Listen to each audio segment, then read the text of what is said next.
সবার শিক্ষা সবার সরস্বতী এই অভিনব উদ্যোগ আরামবাগ সাংগঠনিক জেলা তৃণমূল ছাত্র পরিষদের। যদিও রাজ্য জুড়ে তৃণমূল ছাত্র পরিষদের পক্ষ থেকে নেওয়া হচ্ছে সবার শিক্ষা সবার সরস্বতী এই অভিনব উদ্যোগ।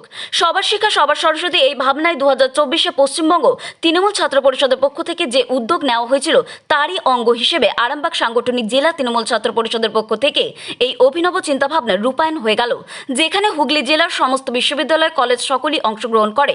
আরামবাগ সাংগঠনিক জেলার বিভিন্ন কলেজ বিশ্ববিদ্যালয়ের মধ্যে প্রতিযোগিতা হয়। আজ মঙ্গলবার আরামবাগ সাংগঠনিক জেলার বিভিন্ন কলেজ বিশ্ববিদ্যালয়ের স্থানাধিকারীদের শংসাপত্র এবং পুরস্কার প্রদান করা হয়। আরামবাগ সাংগঠনিক জেলা তৃণমূল ছাত্র পরিষদের পক্ষ থেকে সম্মাননা প্রদান করা হলো আজ, যেখানে উঠে এলো সেরা প্রতিমা, সাজসজ্জা, পরিকল্পনা, থিম ও আলপনার প্রতিযোগিতা। আরামবাগ নেতাজি মহাবিদ্যালয় থেকে শুরু করে কবি কঙ্কন মুকুন্দরাম সমস্ত স্থানাধিকারী কলেজ বিশ্ববিদ্যালয়ের হাতে শংসাপত্র ও সম্মাননা তুলে দিলেন আরামবাগ সাংগঠনিক জেলা তৃণমূল ছাত্র পরিষদের সভাপতি মুন্সি মাহমুদুল করিম ওরফে পাপ্পু। সাংবাদিকদের মুখোমুখি হয়ে তিনি কি বললেন চলুন তা দেখে নেওয়া যাক।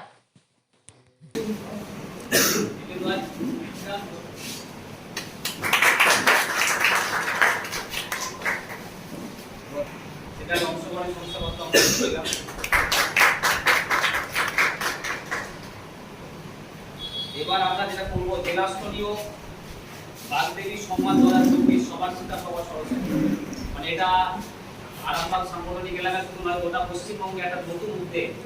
মানে রাজ্য স্তরীয় যেভাবে প্রতিযোগিতায় বিভিন্ন কলেজকে পুরস্কৃত করা হবে, তার আগে কিন্তু জেলা স্তরের প্রতিযোগিতা যারা অংশগ্রহণকারী তাদেরকে আমরা শংসাপত্র দেবো এবং তাদেরকে একটা আমাদের পুরস্কার তাদের হাতে আমরা তুলে দেবো যথা সাধ্যমতো।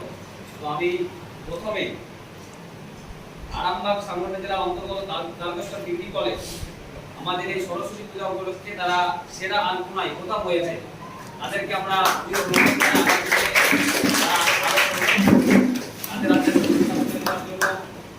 অনুরোধ করছি সেই কিন্তু আইনে প্রথমে শংসাপত্র এবং তারপর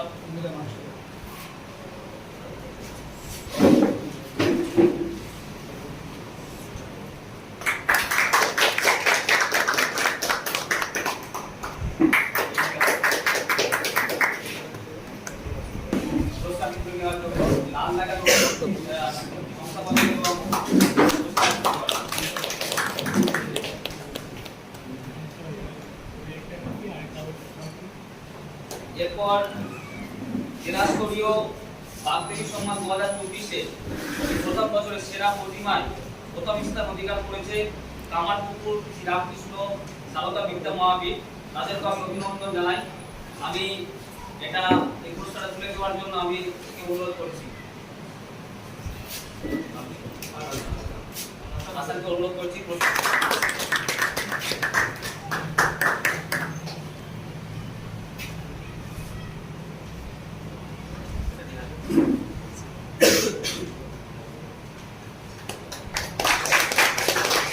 এবছর পশ্চিমবঙ্গ তৃণমূল ছাত্র পরিষদের আমাদের সম্মানীয় সভাপতি শ্রীরামপুর ভট্টাচার্য, নেত্রী মমতা বন্দ্যোপাধ্যায় এবং অভিষেক বন্দ্যোপাধ্যায়ের আদর্শকে সামনে রেখে একটা অভিনব উদ্যোগ নিয়েছেন এবারের সরস্বতী পূজাকে কেন্দ্র করে। সবার শিক্ষা সবার সরস্বতী এবং রাজ্যস্তরীয় একটা প্রতিযোগিতার আয়োজন করেছেন সরস্বতী পূজার বিভিন্ন দিককে সামনে রেখে। এবং আমরা আপনারা জানতে পেরেছেন ইতিমধ্যেই যে অনলাইন রেজিস্ট্রেশনের মাধ্যমে তৃণমূল ছাত্র পরিষদ বাংলার বিভিন্ন প্রান্তে কলেজ বিশ্ববিদ্যালয়কে সেই প্রতিযোগিতায় অংশগ্রহণের জন্য আহ্বান করেছিলেন এবং বাংলার প্রায় 500-র অধিক কলেজ বিশ্ববিদ্যালয় তারা অংশগ্রহণ করেছে। আগামীকাল কলকাতায় আশুতোষ কলেজে আমাদের প্রিয় রাজ্য সভাপতি এবং বিভিন্ন বিচারকদের মাধ্যমে এই পশ্চিমবঙ্গের বিভিন্ন যে কলেজগুলো আছে, ইউনিভার্সিটিগুলো আছে, তাদের মধ্যে যারা সেরা পজিশন বা সেরা জায়গা দখল করবে তাদেরকে তারা পুরস্কৃত করবেন এবং সেই সঙ্গে যারা অংশগ্রহণ করেছেন তিনি তার তরফ থেকে বা আমাদের তৃণমূল ছাত্র পরিষদের পক্ষ থেকে আমরা অংশগ্রহণ শংসাপত্র তাদেরকে তুলে দিয়েছি এবং আমাদের সভাপতির নির্দেশ মোতাবেক জেলাস্তরীয় আমরা তৃণমূল ছাত্র পরিষদের পক্ষ থেকে এই প্রতিযোগিতার আয়োজন করেছিলাম। আমরাও জেলার তরফ থেকে আমরা ফার্স্ট, সেকেন্ড, থার্ড বা সেরা প্রতিমা, সেরা আলপনা, এইসব বিভিন্ন দিক আমরা কিন্তু সরস্বতী পূজা উপলক্ষে আমাদের আরামবাগ সাংগঠনিক এলাকার 6টা কলেজকে আমরা পুরস্কৃত করেছি এবং জেলার তরফ থেকে আমরা তাদেরকে শংসাপত্র প্রদান করেছি। কোন কোন কলেজে উপস্থিত ছিল আজকে? আমাদের যেমন যে 6টি কলেজ, কামারপুকুর কলেজ, বেড়াঙ্গায় Aghorkamini college, Arambagh Netaji Mahavidyalaya, Kabi Kankan Mukundaram Mahavidyalaya, Tarakeswar degree college, Chapadanga Rabindra Mahavidyalaya, এরাই মূলত আমাদের যে 6টি দিক ছিল, আমরা যে 6টি দিককে বেঁচেছিলাম, তো সেখানে তারা প্রথম স্থান অধিকার করেছে। তাদেরকে আমরা পুরস্কার এবং শংসাপত্র তুলে দিয়েছি এবং এটা একটা অভিনব উদ্যোগ, যেটা বাংলার ছাত্রছাত্রী বা বিভিন্ন কলেজকে আগামী দিনে এই সরস্বতী পুজোকে কেন্দ্র করে একটা নতুন উৎসাহ, নতুন উদ্দীপনা দেবে বলে আমি মনে করি। এবং তৃণমূল ছাত্র পরিষদ একমাত্র ছাত্র সংগঠন যারা এই ধরনের নতুন নতুন বিভিন্ন সংস্কৃতিমূলক প্রতিযোগিতা তারা সামনে আনছে, যেটা বাংলার পক্ষে আগামী দিনে ভালো। আপনার নাম? আমার নাম মুন্সি মাহমুদুল করিম, আরামবাগ সাংগঠনিক জেলা তৃণমূল ছাত্র পরিষদের সভাপতি। আমার সাথে উপস্থিত রয়েছে আরামবাগ আমাদের টাউনের সভাপতি শেখ টিঙ্কু আলী, সেই সঙ্গে